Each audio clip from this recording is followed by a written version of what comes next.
Bonjour peuple du Seigneur, bienvenue dans notre partage quotidien. Je te salue ma sœur, je te salue mon frère. Nous rendons des actions de grâce à Dieu pour la liberté que nous avons en Jésus-Christ. Lui qui nous a franchis du mal pour faire de nous des hommes et des femmes de bien. Que toute la gloire lui revienne. Ce matin, nous allons partager la parole de Dieu sous le thème « Faire le bien ». La réticence peut parfois conduire au péché lorsque nous avons des retenues par rapport à une instruction que le Seigneur nous donne. Ça peut nous coûter cher. La Bible déclare dans Jacques 4, le verset 17, « Celui donc qui sait faire ce qui est bien et qui ne le fait pas commet un péché. » Le bien, mon frère, le bien, ma sœur, ne fait jamais le mal. C'est le mal qui peut faire le mal. Un bienfait peut certes nous nuire parce que nous l'avons exercé envers une mauvaise personne, mais ça ne nous conduira jamais au péché. Par ailleurs, refuser d'aider ou de secourir un prochain constitue un délit par rapport à la loi divine. Nous sommes bénis pour bénir en retour ceux qui sont dans le besoin. Le Seigneur nous comble de sa grâce pour que nous exerçons la miséricorde et la grâce également envers ceux qui sont dans le besoin. Ce que nous avons reçu de Dieu, nous ne sommes que des intendants, des gestionnaires du patrimoine céleste et spirituel, et nous avons reçu cela pour l'exercer en faveur de ceux qui sont en difficulté. Faire du bien aux autres, c'est servir Dieu, c'est honorer sa parole et obéir à ses instructions. Selon Romains 12, le verset 20, le bienfait envers nos ennemis, c'est gagner la bataille sur eux et cultiver la paix.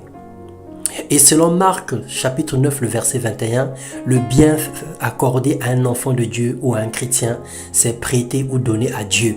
Donc lorsque nous faisons du bien à quelqu'un qui est saint, à quelqu'un qui croit en Dieu, alors nous prêtons à Dieu et le Seigneur nous le rendra. Mais lorsque nous faisons le bien à quelqu'un qui n'est pas un enfant de Dieu ou quelqu'un qui est ennemi de notre vie ou quelqu'un qui est contre nous, lorsque nous faisons le bien à cette personne, nous avons l'avantage sur la personne, nous avons l'autorité sur la personne, nous amassons les charbons ardents sur la tête de cette personne. Donc faire le bien a un double avantage, on tire les profits dans tous les sens. Donc il n'y a pas de raison de refuser un bienfait. Au contraire, en faisant le bien, on gagne toujours. Donc ça ne sert à rien de se retenir quand nous avons l'opportunité d'exercer l'hospitalité ou la miséricorde. Le Seigneur lui-même, par son amour, nous fait tant de bien chaque jour. Même quand visiblement nous ne méritons pas sa grâce ou ses faveurs à cause de notre conduite ou à cause de notre mauvais cœur, mais le Seigneur, il nous en fait quand même. Il nous donne quand même sans limite et parfois sans reproche. Mais sa grâce nous touche là où les mauvaises actions peuvent prendre la place. Le Seigneur est bon. Il nous exauce par sa grâce. Il nous fait faveur tous les jours. Bien-aimés frères et sœurs, soyons solidaires et aimables envers les autres. Le monde d'aujourd'hui meurt à cause de notre égocentrisme. Nous voulons tout pour nous, nous voulons tout avoir, jamais les autres, toujours nous. Que Dieu nous donne la capacité d'être libéral, de saisir sa pensée dans le nom de Jésus, d'être disponible pour pourvoir aux besoins des autres, d'être sensible aux besoins des autres, aux besoins de l'humanité. Revêtons-nous d'un peu des sentiments d'humanisme.